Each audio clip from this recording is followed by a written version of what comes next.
Thank you, Mr Speaker. Well, it was another stunning speech from David Bennett from Hamilton. I'm sure there's lots and lots of wage and salary earners in Hamilton that are interested in his point of view and will be giving him feedback about the ridiculous things he continues to say about the workers of New Zealand.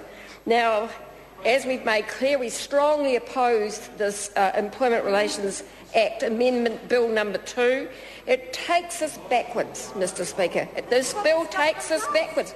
And, you know, the reason why we have this bill in the House today is because the government is desperate to show the country it's doing something about the economy. But really the truth is they have no plan. And the problem is that we are falling further and further behind Australia. And the Minister can talk about Australian workers having various trial periods and things, but what she never mentions is the fact that Australian workers get paid a whole lot more. They get things like redundancy pay. They have centralised wage fixing. You know, if we're talking about balance, Minister, why don't you put a balanced argument? You know, the only new idea this government can come up is to undermine the ability of Kiwi workers, wage and salary earners to improve their wages and working conditions. And unfortunately, removing the fundamental rights of workers to protection from unfairness is not a plan. It's not a plan for growth and jobs. It simply undermines further employment security for Kiwis when we know, we've seen, unemployment is already high and growing.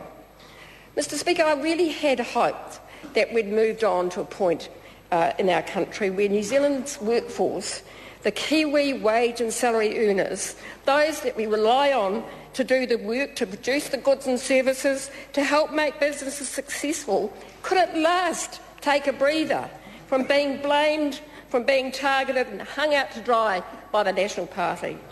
But unfortunately that's not true. That's not happening because this bill removes rights from all Kiwi wage and salary earners. It extends the fire-at-will provisions to all workers and leaves them no right to appeal against unfair dismissals within the first 90 days, let alone being able to have a reason for why they've been sacked. It makes it harder for workers to have access to their union for advice in the workplace, and actually the restrictions in this bill are worse than some of the restrictions are worse than the hated Employment Contracts Act. Can you believe it? We have access provisions coming from this government that is worse than something Bill Birch introduced 20 years ago. It reduces the requirement for fair process, it expands the reasons for dismissal, and it removes reinstatement to a job as a primary remedy, even when unjustified dismissal has been proven. Is this the payback to the New Zealand workforce for their contributions and hard work during the last 2 years of recession, where many have reduced their hours to keep the business going, where many of them have taken pay cuts or zero wage increases, and thousands of workers have lost their jobs? Unions cooperated with the Jobs Summit, with the government, and the 9-day fortnight. That worked because of trust and a close working relationships between employers and unions and staff, not because John Key had a bright idea.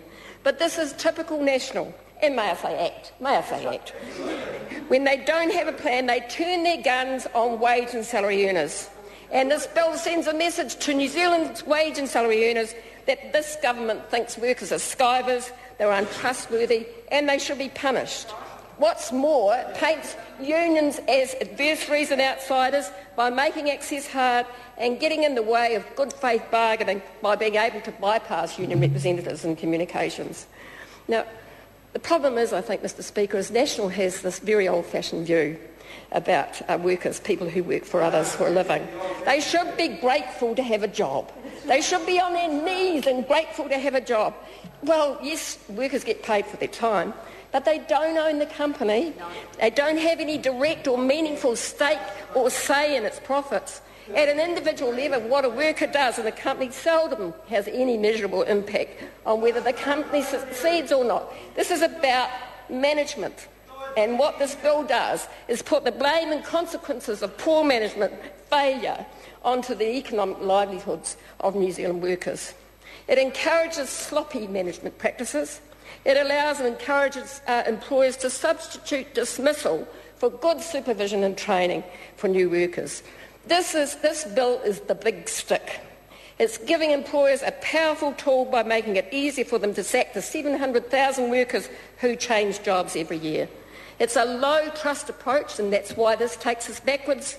It's a low-trust approach to employment relationships, and it puts fairness on the back burner as a requirement for decent work.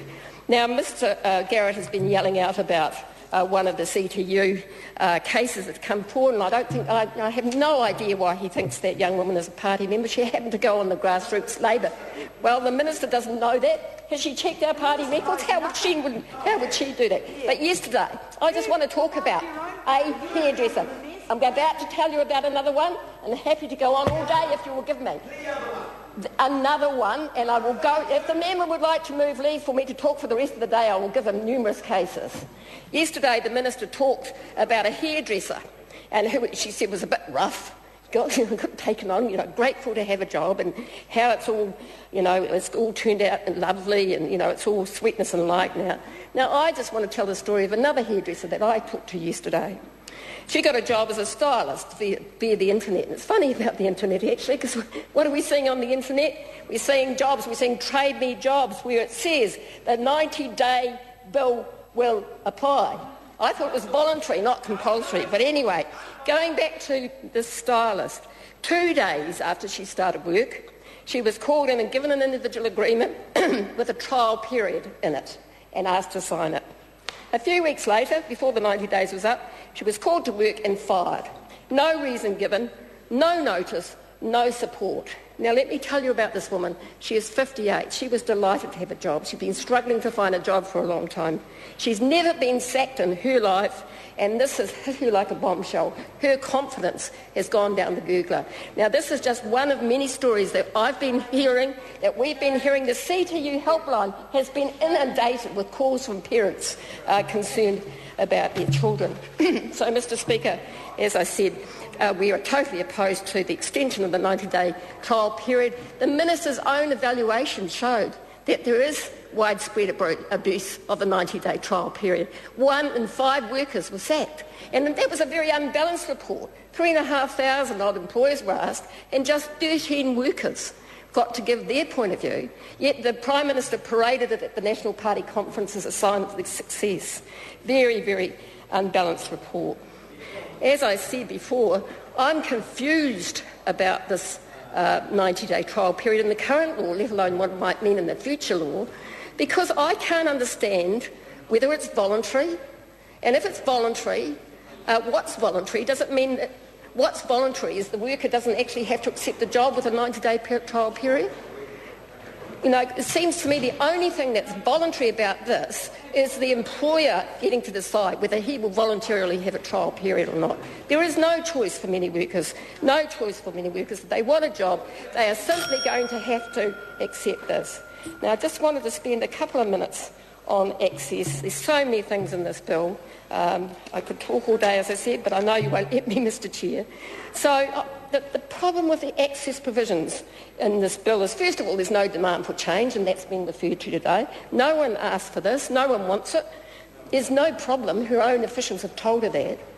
But, what the Minister is proposing is that an employer must give consent to access by a union representative, and that consent cannot be unreasonably withheld. Now, there's that reasonableness again, which the Minister is removing from the Holidays Act bill, which we will be debating next week around sick leave, because she said it's open to interpretation. Yeah, well, it sure is. And I predict that we are going to see big tussles under this provision, Minister. We don't have to look too far back in history to see what life was like when employers had to give consent to workers having access to their union. And there are practical considerations as well. If there's an accident on the work site, does a union really have to give 2 days' notice? Do they really have to give 2 days' notice to be able to go along and support their workers? There's a whole lot of things that just make it completely unpracticable. And finally, I just want to comment very quickly on the process. Once again, seems to be a rush process. The bill has to be reported back by the 7th of November. That's a very, very short time frame, and we will have the Holidays Act as well, for the biggest change to employment law that we've seen in a decade. It's a disgrace, and Labor will be opposing this.